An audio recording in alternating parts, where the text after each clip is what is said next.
Sejam todos bem-vindos a essa noite de reflexão teológica, marcada pelo lançamento do livro A Crise da Igreja Católica e a Teologia da Libertação. Texto do Frei Clodovis Boff, organizado pelo Padre Leandro Razer Adorno e publicado pela editora Eclésia. De modo especial, quero acolher a todos vocês aqui presentes, os sacerdotes, consagrados e consagradas, professores de teologia, fundadores de novas comunidades, homens e mulheres de fé, mais uma vez sejam todos bem-vindos. E aqui ressalto o nosso agradecimento ao Padre Carlos Contieri, jesuíta, que nos cedeu esse espaço para o lançamento e para essa memorável noite de reflexão teológica, que com certeza nos dará esse gostinho teológico aí de prescrutar um pouquinho a vida da igreja, esse amor à igreja. Então todos nós juntos aqui desejamos nos unirmos ao Frei Clodovis, ao Padre Leandro, para podermos viver essa noite de reflexão. Então, um recado prático para todos aqueles que desejam, comprem o livro, presenteiem o livro, é um tema muito pertinente e muito importante para a nossa reflexão.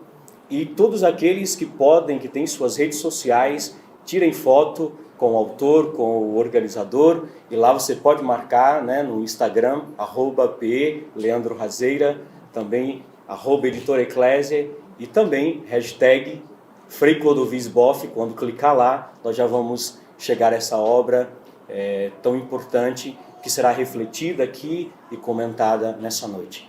Quero convidar para compor aqui a mesa, em primeiro lugar, saudar e acolher com muita alegria o autor dessa obra, Frei Clodovis Boff. Seja bem-vindo, Frei.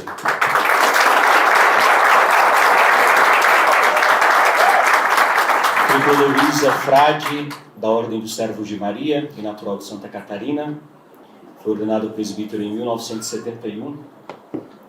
Depois de licenciado... Aqui em São Paulo. Ipiranga.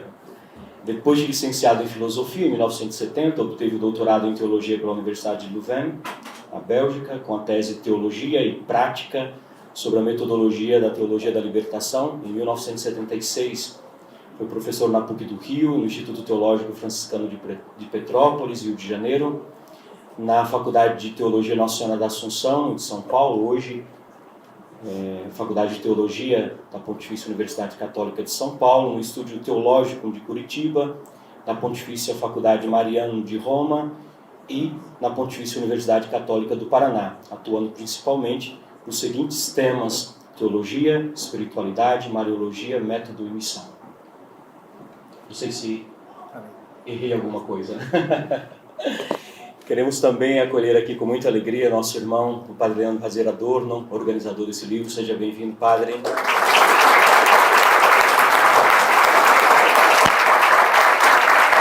Padre Leandro, membro da Associação Privada de Fiéis Aliança de Misericórdia, graduado em Filosofia e Teologia e mestre em Teologia Sistemática pela Pontifícia Universidade Católica de São Paulo.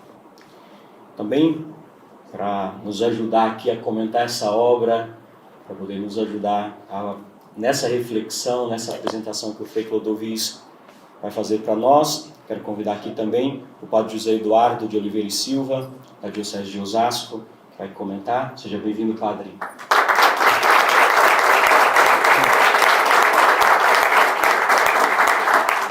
O Padre José Eduardo Oliveira e Silva nasceu em Piracicaba, São Paulo, mas ainda criança mudou-se para Carapicuíba, onde descobriu a vocação sacerdotal.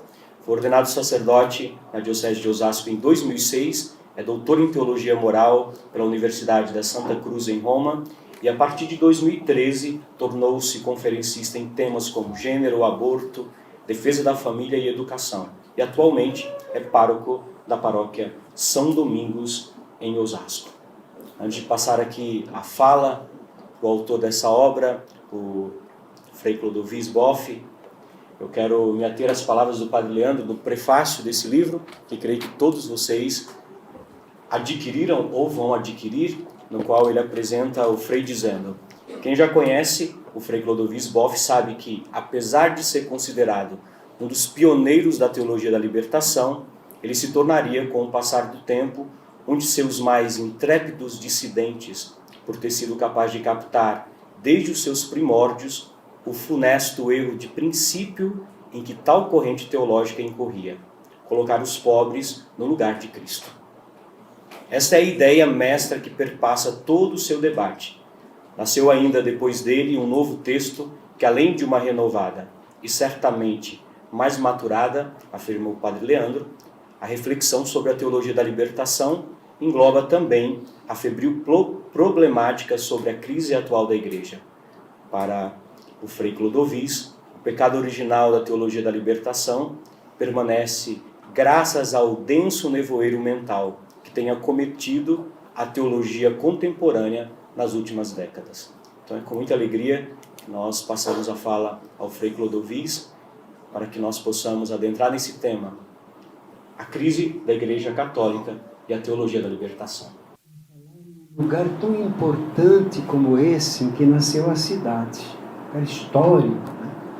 500 anos atrás, heróis realmente históricos e mais ainda da fé. Anchieta, Padre Anchieta, homem fraco de saúde, né? Mas um gigante, humano, gigante também, espiritual. Aqui lançou a pedra do primeiro colégio e nasceu essa cidade gigantesca, né? Imensa, que faz o Brasil economicamente, politicamente, culturalmente. Né? Eu estou vindo do Rio Branco e sou bastante monge, uma vida meio monástica. Depois dos meus 70 anos decidi optar por uma hora, elaboras, trabalhar intelectualmente. Então, quando a gente vê uma cidade monstro dessa aqui, fica impressionado, né? Impressionado, fica meio apequenado, fica meio, meu Deus, que coisa imensa, que coisa portentosa, né? E nasceu tudo ali de uma semente, né? Tem um pedaço de muro ali, primitivo, né? Como resto, testemunha desse heroísmo, né? E falar daqui, será que eu sou digno de falar daqui? Onde falaram os fundadores do Brasil. O Brasil brasileiro, não só o Brasil espiritual, o Brasil político, o Brasil como uma grandeza histórica. Né? Não se entende o Brasil sem os jesuítas, dizia o Capistrano de Abreu, nos 3 primeiros séculos do Brasil, não se entende sem os jesuítas. E realmente. Então me sinto um pouco assim, pequeno, né, diante da grandeza do lugar. E depois também pelo fato de ser honrado com a presença de vocês. Aqui tem gente importante, conhecido, padre ali, bem famoso, né? Tem nome, projeção, o padre Leandro que está aqui também. Então, realmente, também a editora Eclésia, né?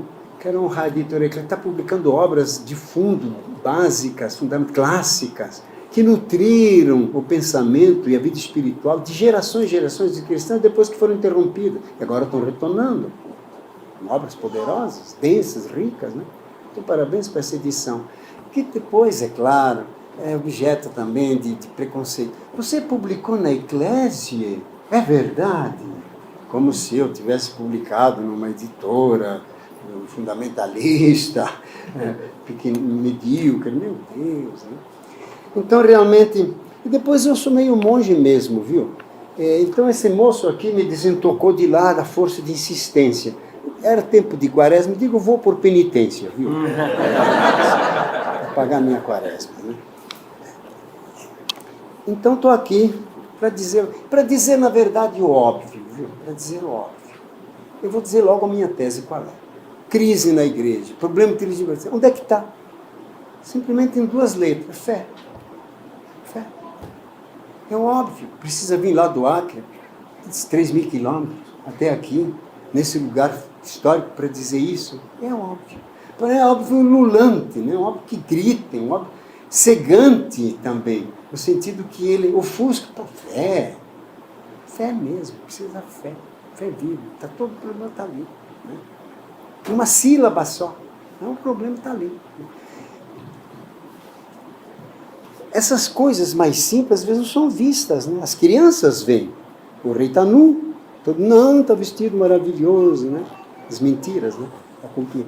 Então, depois esse denso nevoeiro que eu estou falando é verdade, é um denso nevoeiro na teologia hoje, na igreja, na cultura hoje, na cultura mundial, o relativismo, não vale tudo quanto teorias, ideologias, propostas, né? Uma coisa, onde é que tu vai ancorar a tua vida numa coisa sólida? É só a verdade que ancora a existência, só. O que não é verdadeiro é falso, é aparência, né? É mentira, é impostura, na verdade. Né? Então, realmente, precisamos ancorar nas coisas essenciais. E as coisas essenciais são simples, necessariamente simples. Deus é simples, nós que somos complicados. Essa é a verdade. Né? Mas para encontrar a simplicidade, aí que está, precisa afastar o nevoeiro, e dá trabalho afastar o nevoeiro. Até que apareça a luz clara, a luz do sol, né? Dá trabalho. Então, para encontrar o núcleo duro da verdade, tem que trabalhar todas as aparências, falsidades, mentiras, montagens ideológicas, até de quando tu encontra, né? Claro. Encontra a solidez, né? A solidez, né? Então, é óbvio, não é óbvio que a igreja está em crise? É. Não está declinando? Tá, os números estão ali. Agora tem o último IBGE, que agora vai sair, provavelmente. As amostras já dão que os católicos são metade, se não menos. Lá na Amazônia, onde eu moro, 60% da Amazônia é crente. Em Rondônia, a maioria já é absoluta crente, de 10 anos para cá. Crente. Pergunto, isso não preocupa a igreja? Essa decadência, esse declínio? Não sei se é decadência ou declínio, tem uma outra queda, evidente. Dá na vista, dá na cara, você vê as igrejas, falta padre, falta ministros. Né? A CNBB se reúne agora, 60ª edição dela, a 60ª edição. Né? Não se preocupa com isso, não é problema. Não é problema. Aliás, não tem nada que seja um problema isso. Que está faltando vocação, que está faltando padre, que está faltando... Conventos fecham, as freiras também não tem mais, né? Aí que está. Então não se sente... Claro, quando não se vê uma doença, a doença mata. Você não percebe a doença. Te devora, você não se dá conta, está morto. Né? Então, me parece que é realmente uma evidência, preciso ver isso, o declínio da igreja. Né? Não dá para negar, os dados estão...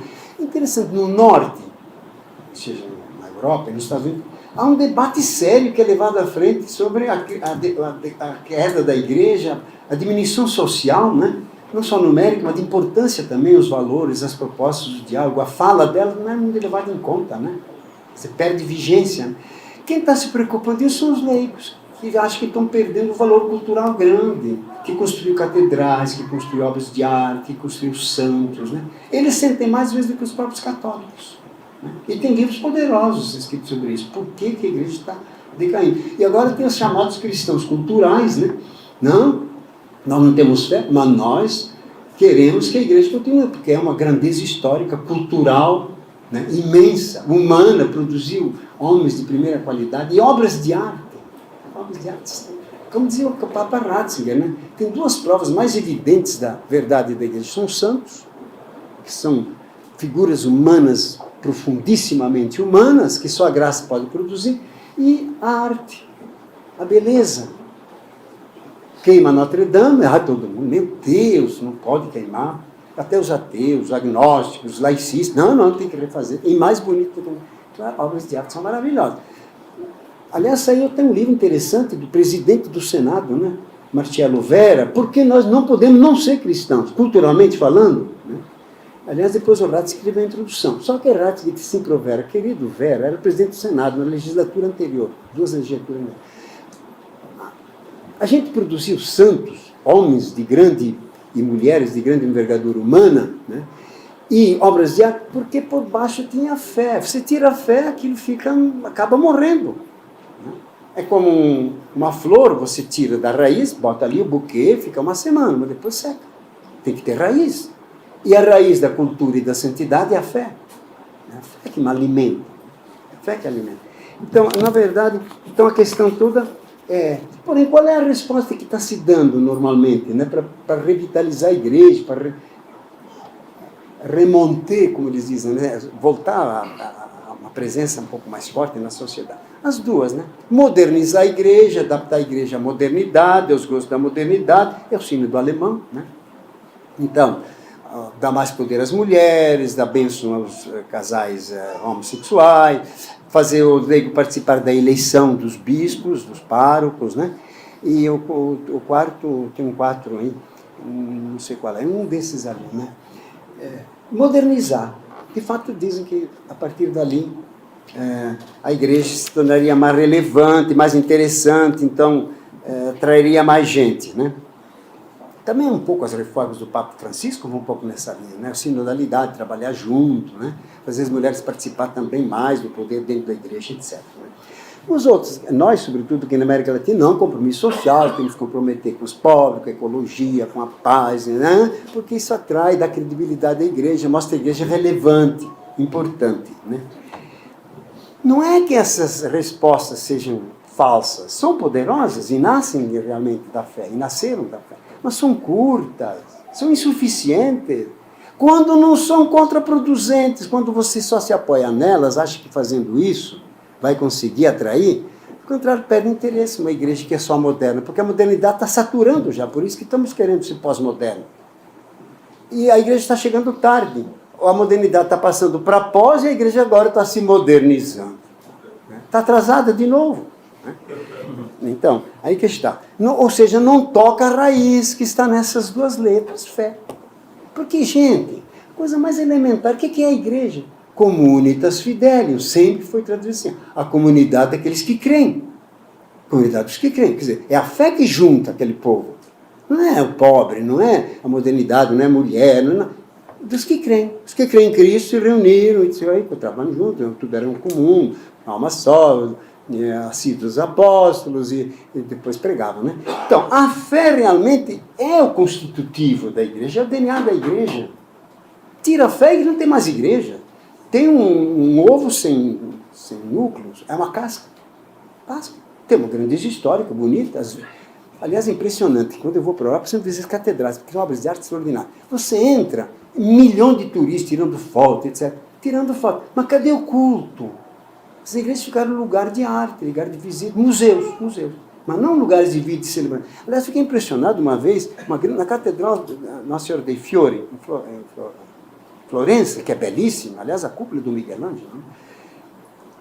E, num pleno domingo, uma missa no altar lateral e a nave central ocupada pelos turistas. Meu Deus, será que pode isso? Não é possível. Aquilo foi a fé que construiu aquilo. E só a fé pode revitalizar.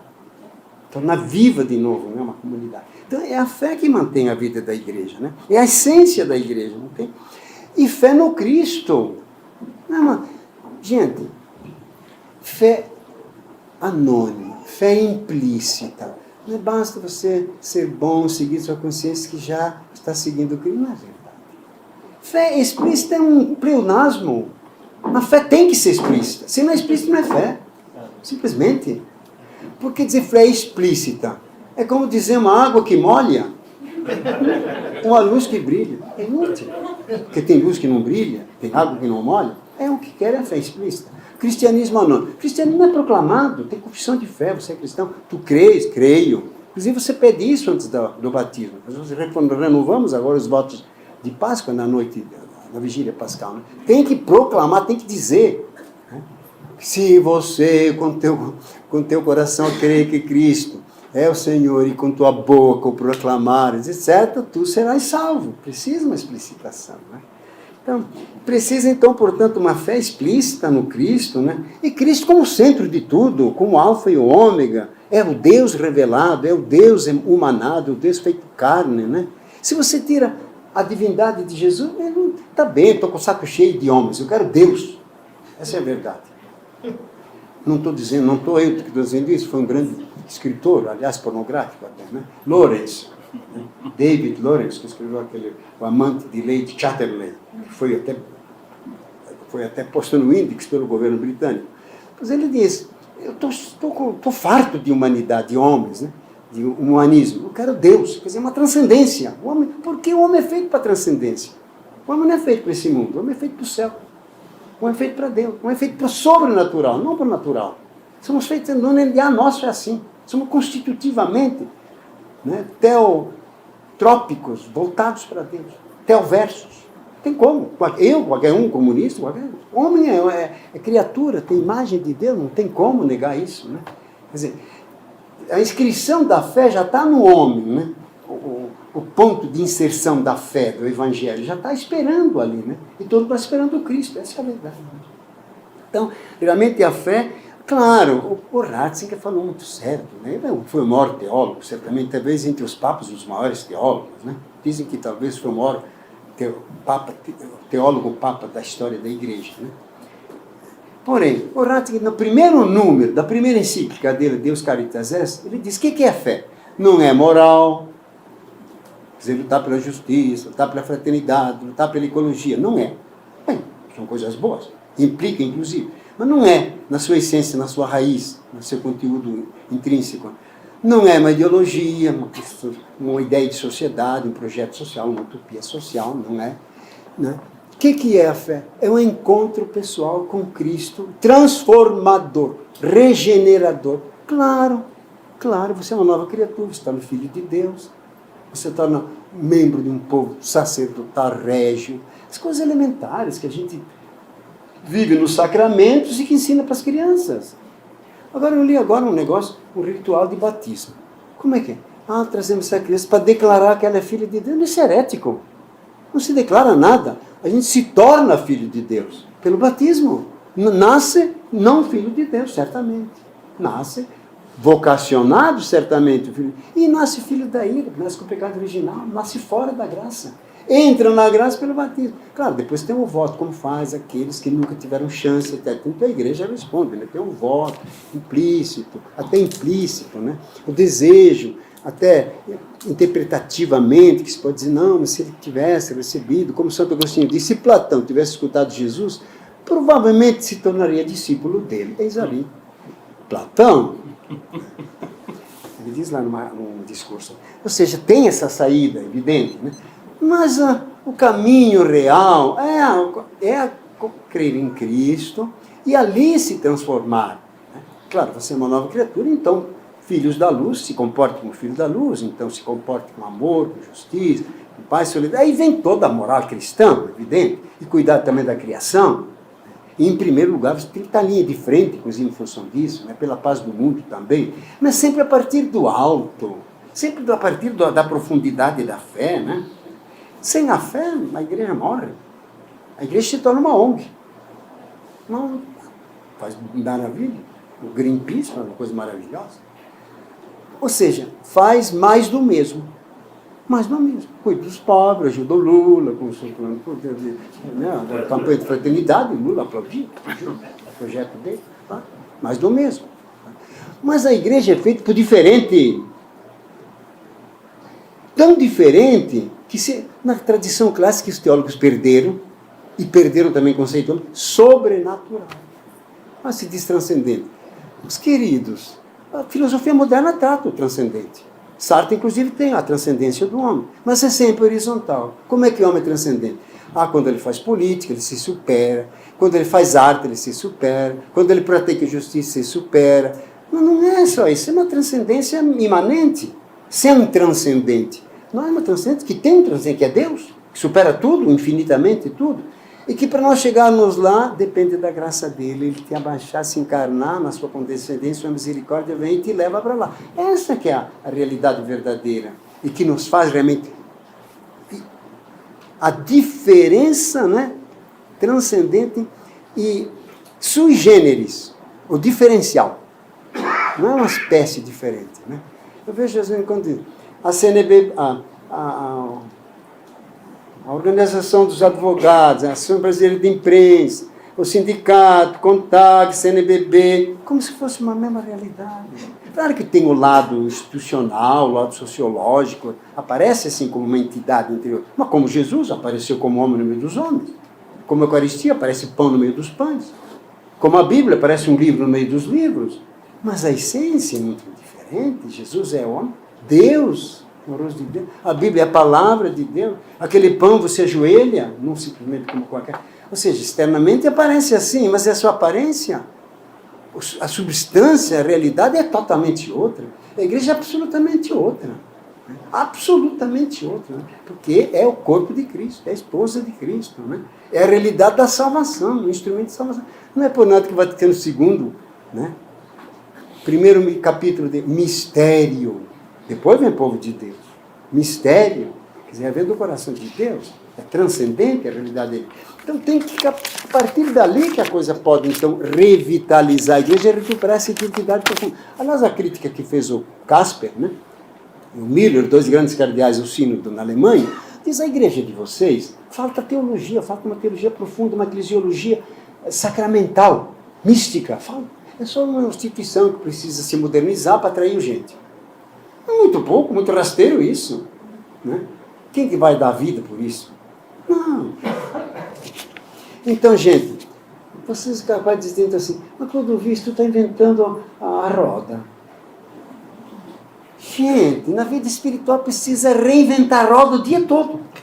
A cada dia precisa reinventar a roda. Em nome do Pai, do Filho e do Espírito Santo. Trindade, você faz 1000 vezes esse gesto. Mas precisa dizer, não, você reinventar essa roda, porque nunca é garantido o sobrenatural, não é? Você não pode fazer, como é que se diz, renda em cima disso. Não, eu já sou católico, sou cristão, já sou batizado, sou filho de Deus, basta. Já sei. Não existe isso. Tem que refazer. A fé é uma coisa contínua, retomada. Quem percebeu muito disso foi Kierkegaard, né? Chamada repetição. Depois o Ratzinger, o Heidegger também pegou. Wiederholung, retomar, refontizar. Sempre voltar à raiz. Aguar a raiz, porque da raiz vem a vida. Então, todo dia ajoelhar, todo dia adorar, todo dia ler a Bíblia, todo dia escutar, todo dia bater no peito, pedir perdão dos pecados. Todo dia é a roda que tem que ser reinventada a cada dia. Mas como no amor humano, o amor do casal não é a mesma coisa, se dá, ela já é minha esposa, já papel passado, está garantido. Está garantido nada. E a grande engano. Isso é verdade. Se não, nas coisas humanas é necessário sempre essa renovação, na verdade, né? Uma inovação, uma novidade contínua, né? Que se refaz a cada reatualização, quanto mais, então, nas realidades transcendentes, né? Que são as realidades sobrenaturais da fé. Da fé, claro. Então, bem, eu tenho um dossiê assim de sinais, fatos, né, de como a igreja se tornou assim secularizada nas suas expressões. Falta dimensão transcendente, dimensão espiritual, sobrenatural. Continuamente. E vejo documentos, vamos dar um último documento, por exemplo. O Recupero é um grande cristão, inclusive um oblato beneditino, que foi ministro de quem? Recupero. Fernando Henrique, exatamente. É muito católico, assumiu. Pois bem, ele escreveu um artigo interessante, né? Não, um artigo, numa entrevista. Ele é com também um católico, advogado bom, que se interessa com a teologia e libertação, Azevedo, um gaúcho. 10 anos do pontificado de Francisco. Deus, silêncio. Faça um balanço. Ah, uma maravilha, etc. Louco. Mas não tem uma vez a palavra Deus, nem Cristo, nem fé. Como pode um pontificado ser avaliado sem referências a Deus, Cristo e fé? Não, a encíclica Fratelli Tutti, a encíclica da ecologia, né? Laudato Si, e agora com o sínodo, a participação. Mas tudo isso não é o centro, o núcleo principal. Tudo isso é paisagem. São coisas graves também, sérias, né? Mas falta o eixo ali, falta o eixo. Deixa eu dizer uma última leitura que estou fazendo. Tem um famoso escritor agora que tem um sucesso imenso mundial, é considerado um grande pensador, né? 12 regras para viver, né? Um tal de Jordan Peterson. Clodovis, eu li esse livro. O que o senhor achou? Me disse um seminarista. Uma roda sem eixo, sem cubo. São 10 raios aí. Como é que vai para frente uma roda dessa? De fato, o pobrezinho teve uma crise de depressão imensa, se fez curar lá na Rússia até, ultimamente, com devaneios suicidas. Claro, falta um centro. Falta um centro. E qual é o centro da igreja? Cristo, vivo. Cristo, Deus encarnado, o Cristo do Pagola. Não me convence. Não me convence. Eu não mudou a vida pelo Cristo, jamais. É um teólogo Pagola, que eles não sabem. Um historiador, é um grande biblista, muito culto, tem um sucesso imenso, mundial. Mas cadê o... Porque Jesus me interessa se é um homem que é Deus. Que é um homem que é Deus. Porque não tem nenhum outro homem que é Deus senão ele. E tudo que ele faz de humano tem esse coeficiente, é divino.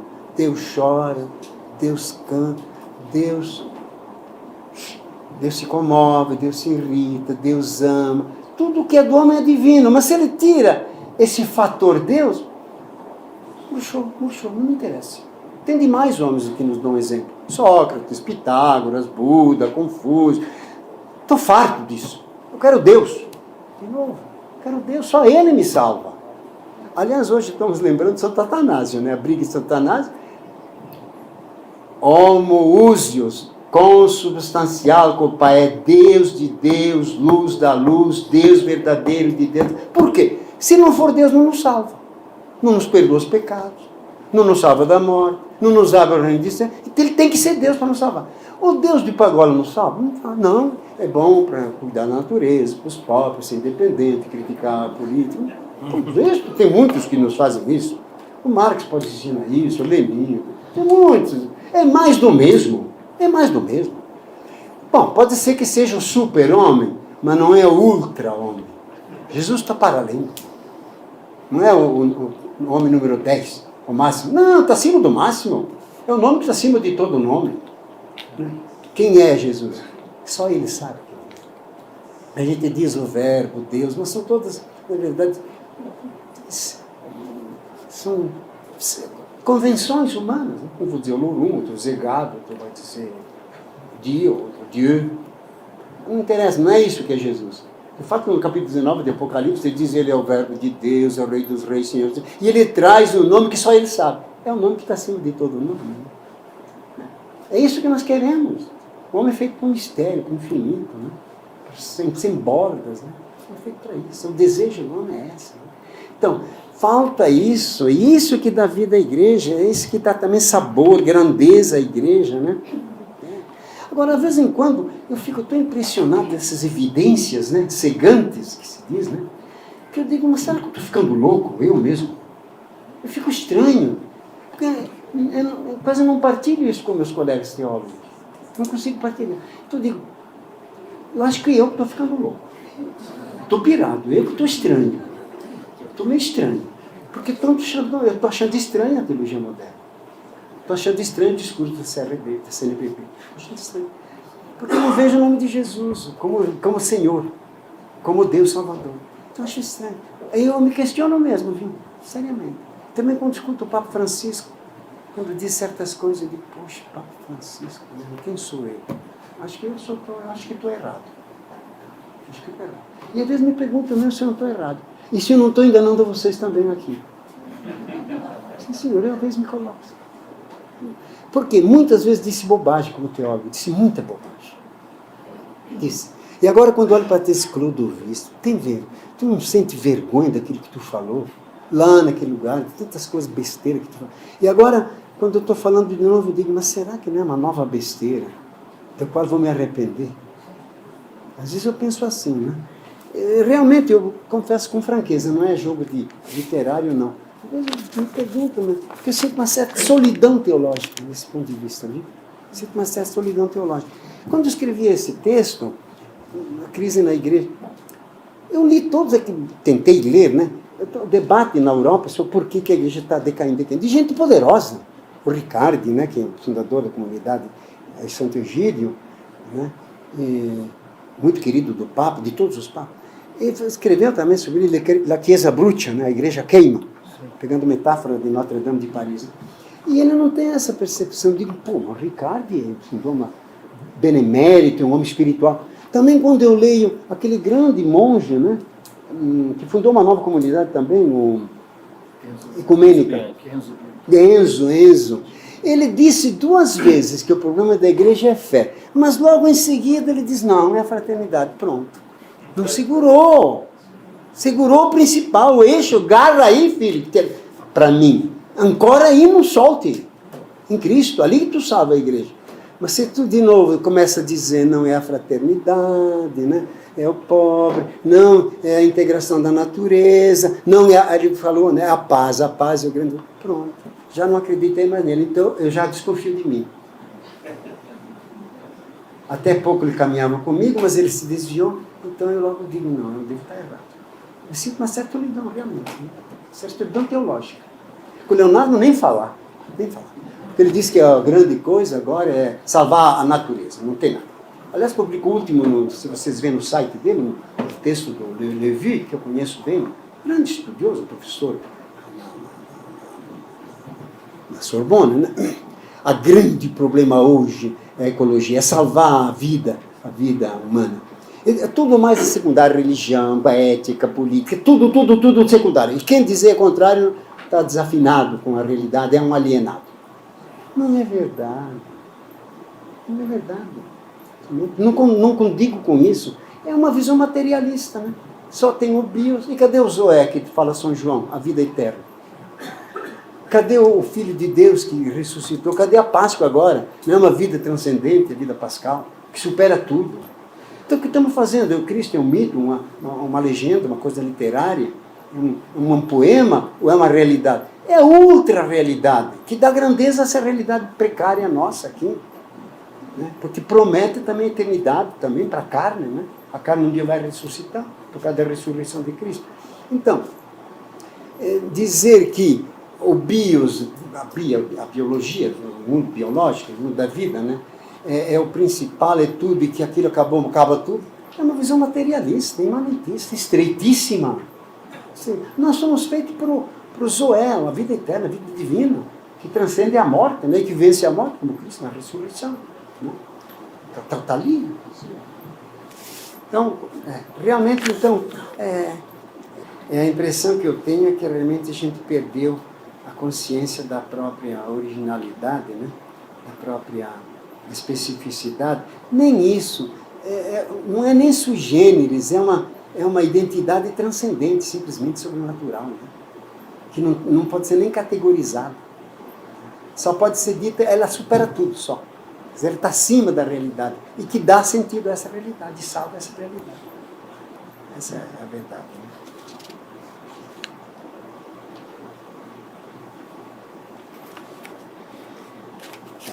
Agora, eu não falei disso no livro, refletindo, porque pergunto assim, mas por que a gente chegou assim, né?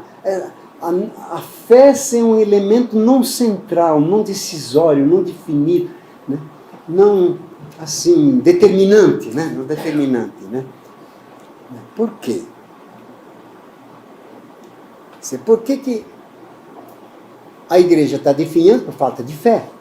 É isso? Não é porque não tem sacerdote das mulheres, não é porque os leigos não têm bastante, não é porque ela não está comprometida com a ecologia. Simplesmente falta de fé, porque a igreja vive de fé. Né? Mas por que então falta fé? Gente, aqui a explicação é que a fé é um ato fundante, um ato originário, é um ato nascivo que produz essa realidade sobrenatural. Ela não tem explicação humana. Não tem. Porque ela que gera e inicia essa nova ordem, né? Da comunhão com Deus, da vida mais forte do que a morte, vida de ressuscitados, etc. Então, a fé, na sua raiz, é uma graça. Claro, e a liberdade que responde a essa graça, então, se abre, mas se abre como uma permissão, dizendo sim, aceito, né? Creio, né? Para deixar com que essa fé invada e te transforme, né? E te sobrenaturalize. Né? Quer dizer, a fé é um ato fundante, originário da igreja. A igreja nasce da fé. Sem fé, a igreja morre, simplesmente. Não depende dessas reformas todas que fazem. Se você botar sacerdote das mulheres, se você botar os leigos decidir quem vai ser bispo, eleger os bispos, se você, etc., celibato dos padres, A igreja não tá baseada nisso. A igreja vive de fé, e a fé é um dom de Deus, mas se abre, né? A fé como abertura, né? Permite com que ele venha, né? Claro. Então, essa falta de fé, né, explícita, é que está na base de tudo. Agora, por que falta? Não tem explicação. A fé é um ato nascido, um ato originário, um ato fundante, um ato que inicia um mundo novo. E a partir de você só se abre. Se abre. E dizer amém. Amém. Assim. Né? E você se transforma. Você está morto e Deus te ressuscita. Fé é isso. Primeiro. Deus vem e te invade. Certo? Né? Ato fundante. Porém, tem condicionamentos históricos, é evidente, vivendo na história, etc. Né? Por que então a fé está diminuindo? Não é causas, condicionamentos. E eu vejo 2 ou 3, né? 2 ou 3 graves, eu acho. Né? Primeiro, eu acho, a secularização, né? A secularização do mundo que penetrou na igreja. E que secularizou a igreja. Ou seja, a igreja se torna uma grandeza histórica, grande, poderosa, artística, produziu obras de caridade extraordinárias, figuras humanas extraordinárias, São Francisco, etc., né? Mas mundanas, né? Secularizadas, né? Então, aí perdeu a dimensão sobrenatural, perdeu a dimensão transcendente, divina, da graça, que só Deus produz. Né? Então, a tentação da igreja é perder essa identidade. Tem que reintroduzir a palavra sobrenatural, que foi eliminada do discurso teológico. Foi eliminada. Em favor da palavra transcendente. Mas a palavra transcendente, hoje a filosofia moderna usa 3x4 com toda a facilidade. Né? Transcendência quando o homem se supera, simplesmente. Na arte, na revolução, na genialidade, na dedicação aos outros também, né? Na filantropia, se morre pelos outros, né? Os revolucionários que morrem. Se supera. Né? Quer dizer, porém, é uma transcendência sem um transcendente. É uma transcendência que não rompe. É uma transcendência que não é bastante transcendente. Ou seja, que não tem uma outra realidade absolutamente diferente. Totalmente diferente, que é a realidade divina, né? que é bem expressa na palavra sobrenatural. Sobrenatural, aí sim. Né?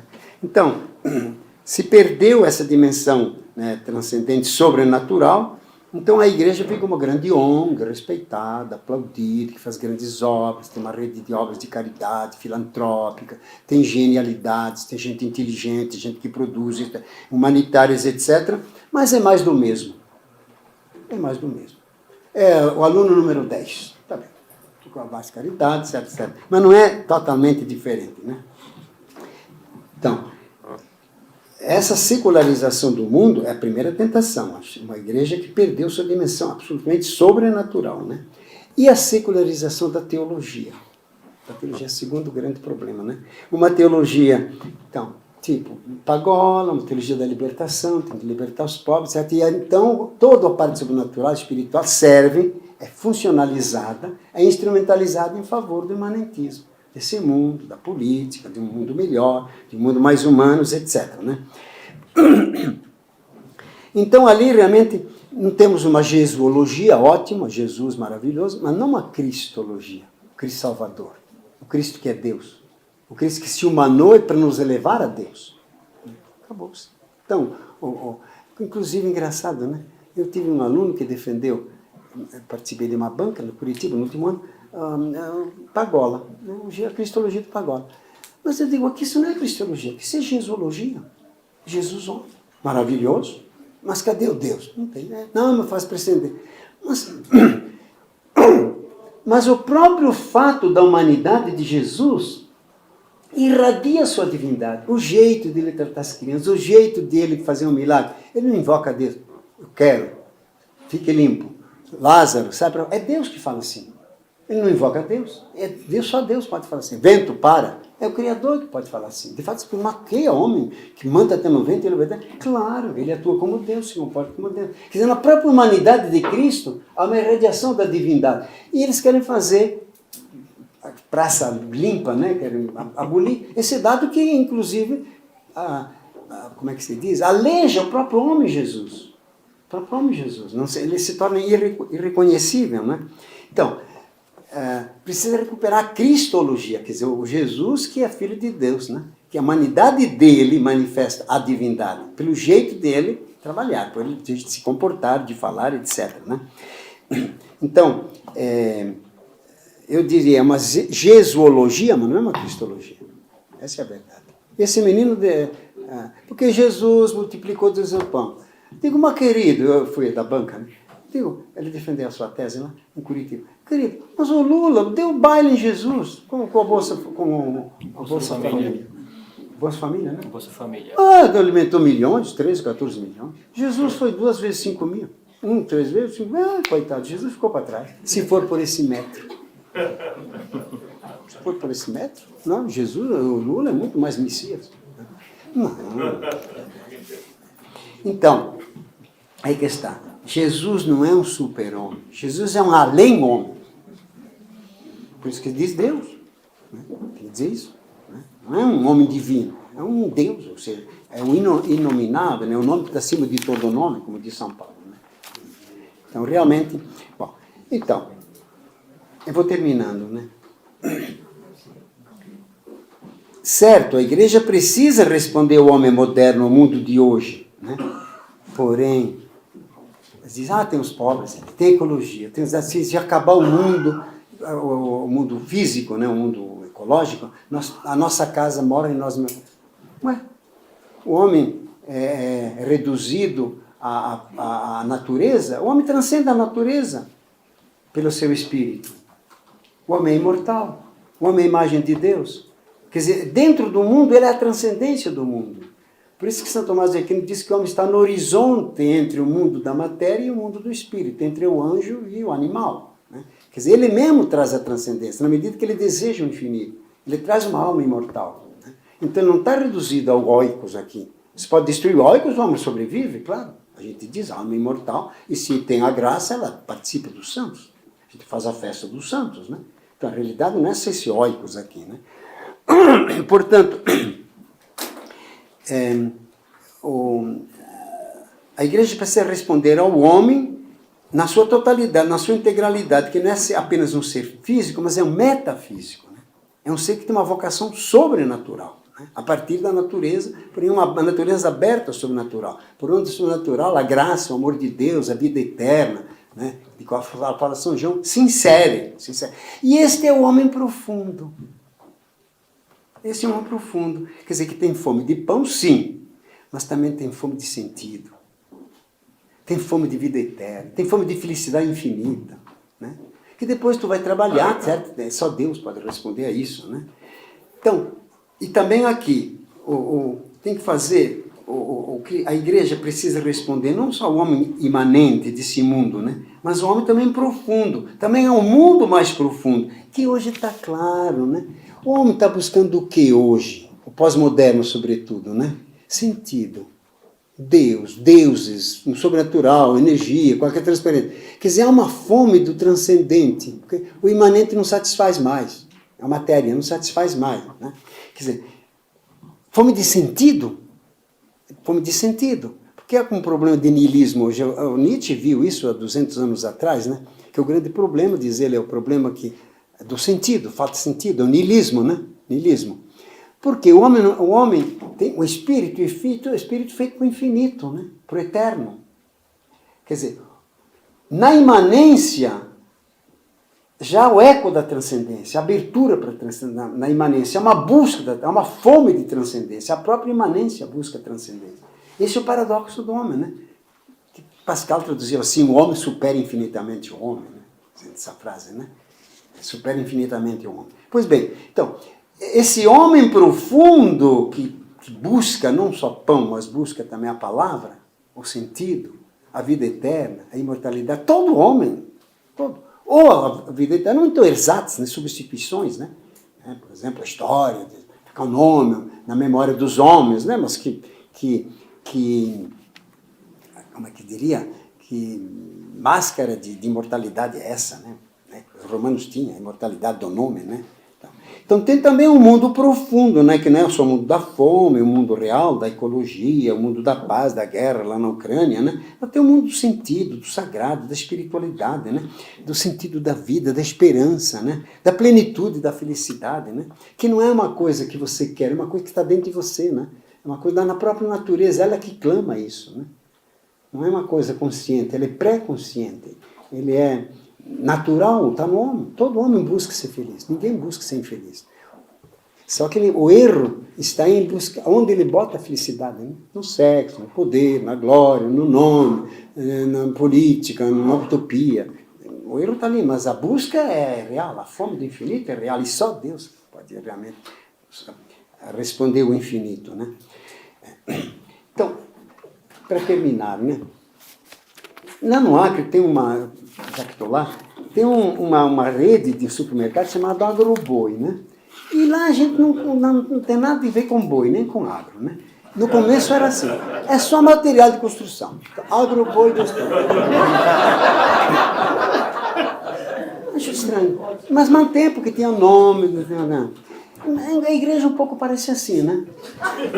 Igreja cristã, Cristo, crê em Deus Pai, Pai, né? Depois, quando vai lá, o que você vai comprar lá? Compra ecologia, compra fome, né? Compra paz, fraternidade, compra respeito pelos outros, democracia, liberdade. Quer dizer, perdeu a sua identidade profunda, né? Que era que fornecer produtos do nome, Cristo, cristianismo, Cristo, Salvador, né? Perdeu. Então parece que a igreja virou um agroboi, né? Mantém o nome, mas com conteúdos já que não são bem correspondentes ao próprio nome. E a gente chama isso, né? Propaganda Enganosa. Não é que a igreja faz por mal, às vezes é por ignorância, né? Por ignorância, não percebe, não se dá conta, né? Para que eu escrevi então? Para acordar? Para ver se manca? Para ver se cai a ficha, né?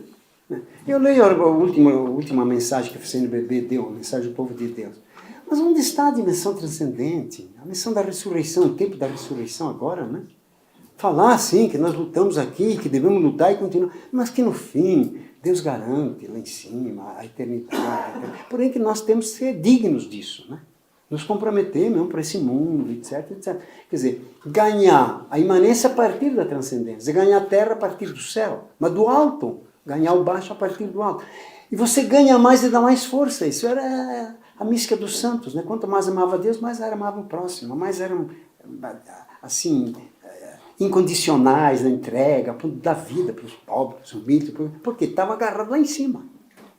A imanência é fundada pela transcendência. Uma imanência fechada sobre si mesma, ela se exaure nela mesma, ela é entrópica, ela se exaure. Não tem como se repor, né? Por isso que todas as utopias que não têm dimensão transcendente acabam no fracasso, na ditadura, no totalitarismo, etc. Né? Tem uma transcendência, tem como, né? Então, nós precisamos da transcendência para salvar a imanência. Nós precisamos da santidade para salvar a saúde, né? Nós precisamos do céu para salvar a terra. Nós precisamos do novo céu, nova terra para salvar esse velho céu, essa velha terra que está aí, que está ameaçada de extinção, né? Essa é a lógica do cristianismo, é a lógica da fé. E precisamos de Deus para salvar o homem. Um homem pobre, um abandonado, um doente, né?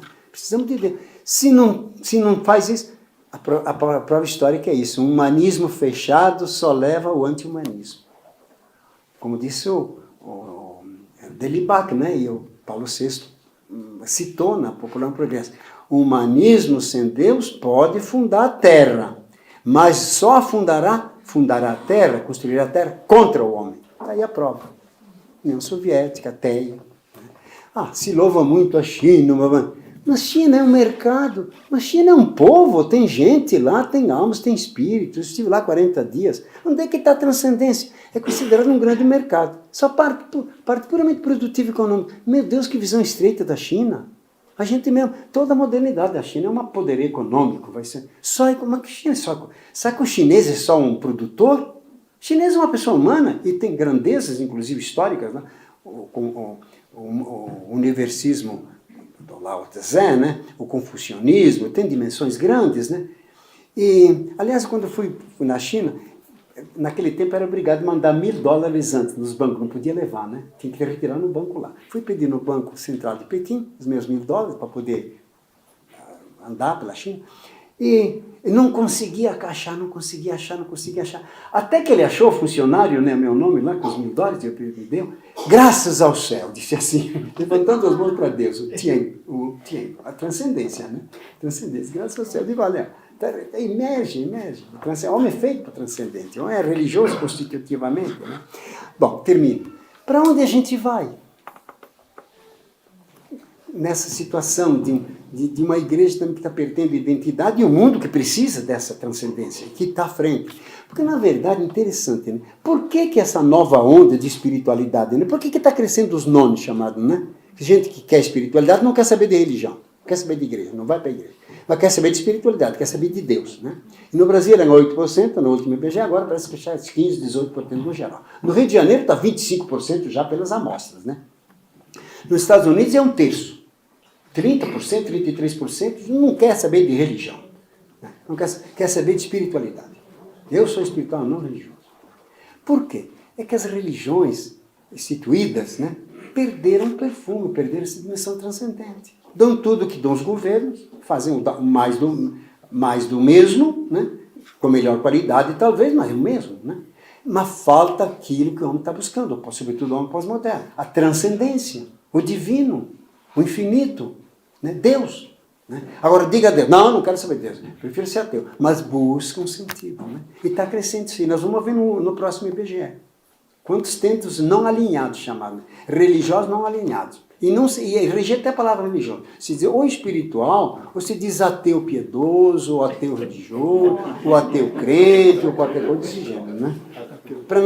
Porque as religiões se oficificaram. Ficaram no fenômeno, falta um número, a essência dele, que é exatamente a experiência de Deus. A experiência de Deus, a fé como experiência de Deus, fé de encontro com o transcendente. Né? É isso que dá depois vida, interesse à missa, direito canônico, sacramento, vida religiosa, teologia também, aqui, manter monumentos. Mas se falta alma, não adianta nada, a alma é sobrenatural, a alma é o Espírito Santo, a alma é a fé. E a fé... Bom, eu esqueci de dizer, mas é bom que diga agora, né? Como é que se produz fé? Não se produz a fé, é ato originante. Ele que produz um novo mundo, a fé. Porque por isso que é sobrenatural. Por isso que a gente diz que é teologal. Porque é obra do Espírito. O que faz o homem? Só abre. Amém. Faça. Eu me abro. Fia, como Nossa Senhora. Faça-se. E você concebe o Espírito. Você concebe um novo mundo. Por isso que a fé não depende de causas, nada. Porque a modernidade, por causa disso. Não tem nada. Você pode crer a qualquer momento, querido. Depende de você se abrir a Deus. Né? Não depende de que venha o novo Papa. Agora muita gente, eu estou esperando o novo Papa, porque o novo Papa sim que vai... Querido, a fé não depende do Papa. Opção Francisco. Eu tenho até um grande teólogo, bem lido até, chamado, como é que é o nome? Mateu.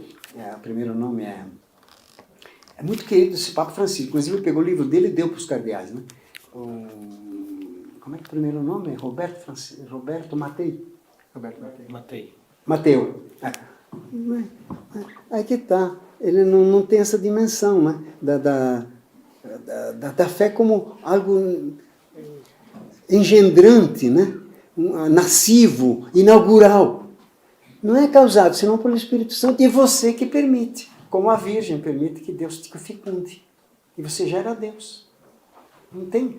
Não é produzido pelo Espírito Santo. A única. E é se abrir, se entregar. Né? Claro, no extremo, se você se entrega ao bem, uma grande causa e dá a vida para aquilo, a igreja admite, inclusive, que a pessoa pode, pelo desejo, né, chegar a um batismo de desejo. Né? Um cristianismo anônimo, mas é um cristianismo excepcional, não é o normal, absolutamente. O normal é você confessar Cristo, entrar na igreja, confessar, porque eu preciso desses apoios. Né? Sabe? Tem um ato massivo, né? Um ato originante, um ato engendrante, é um ato que cria um mundo novo, simplesmente. Né? E é sempre acessível. Não precisa esperar que venha novo papo, nova teologia, esperar que mude o bispo. Por que, meu querido? Você não é adulto ainda, você não nasceu, até bebê, tendo no ventre, você ser gerado. Bobagem, né? Então, às vezes, o pessoal condiciona, se no colégio tem outro bispo, se teve um novo pároco, então eu vou voltar para a igreja. Como na Alemanha agora, se não tiver sacerdote das mulheres, as mulheres não vão mais para a igreja. Oh, Senhor do céu e da terra. Claro, se considera uma igreja como uma ONG, claro.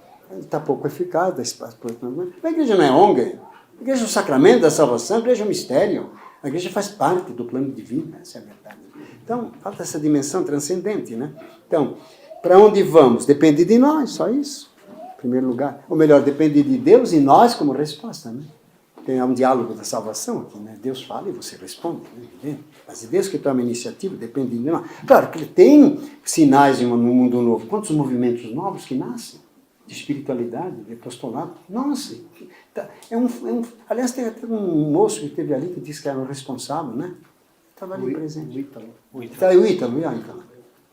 Tem que dar uma certa coordenação, porque há uma efervescência dessa novidade eterna do cristianismo, né? Que toma formas culturais novas comunidades. Crescem cada vez mais. Só que, claro, considerados como atrasados, como restauradoras, como puramente espiritualistas, né? Alienadas, etc. Né? É aquele preconceito, né? Então, terminando. Né? Uma vez terminei, eu vou terminar assim, da mesma forma. Numa palestra, exatamente falei da mesma coisa. Né? Por que a vida religiosa está em crise? Tem que faltar fé, gente, simplesmente. Para as freiras, eram 800 freiras, a maioria era freira. E tinha lá o cardeal Avis, lá, que era o prefeito da congregação. Curitiba. Bom, eu vou terminar do mesmo jeito. Porque alguém me disse ali, Frei, no debate, mas dá uma fórmula para a gente resolver. Vou te dar, da minha mãe, analfabeta. Eu dizia para a mãe, por que tem tanto desgraça no mundo? Manca Dio, falava em italiano. Né? Falta Deus nesse mundo. Falta Deus, falta Cristo. Mas então como é que faz para ter Deus, para resolver esse problema? Chapa la corona. Pega no terço, querido. Pega o rosário que aí, nessa alavanca a coisa vai para frente e a coisa se resolve. Está tudo ali, na verdade. É uma evidência ululante. Tem que botar o joelho no chão, colocar as mãos para Deus e rezar. Quem tem pé? Tu precisa esperar um novo cardeal para fazer isso? Um novo papa? Precisa esperar um concílio, o sínodo agora, que vai em outubro, para você ajoelhar e pedir a Deus que já derrama sua graça, o Espírito Santo. Sabe que o Espírito Santo precisa passar pelo sínodo em Roma, pedir permissão ao Papa Francisco, para poder vir aqui? Gente, falta uma visão alta, espiritual, teologal, grande, acima disso tudo, né? Isso tudo é só, como diz Santo Agostinho, né? É só, como é que se diz? Andaime, isso tudo andaime para construir essa coisa eterna, né? Que já pode ter acesso agora. Né? Agora, na Páscoa, que estamos celebrando na Páscoa a vida nova, que já explodiu dentro de nós, já estamos ressuscitados, diz Paulo. Em princípio, já estamos. Falta o corpo acompanhar, né? Mas está a vida eterna, já passou da morte para a vida. Então, viver essa realidade, né, transcendente, que está dentro da imanência. Né? O coração do transcendente está pulsando dentro da imanência. Esse corpo velho como eu, que às vezes gaguejo, não coordena bem as ideias, falta palavra, falta nome, né? Que o Alzheimer está perto. Né? Está perto não, está bem avançado. Mas está dentro de você, você já tem um ouro lá dentro, né? O mundo futuro está dentro de você. Então, não fica esperando. O Espírito Santo precisa pedir permissão ao Papa, nem ninguém para vir aqui. E agora tem a opção o Papa, que esse teólogo que eu acabei de citar aqui, é o subsecretário da Congregação do Doutrina da Fé, inclusive. Né? É um que dá as cartas da teologia. Né? Não, opção Francisco, escreveu ali. E amanhã que vem outro Papa, ele vai mudar de fé? Estúpido. Estupidez. A fé da minha mãe é muito mais segura. Manca Dio! E como é que ele faz? Chapa la corona?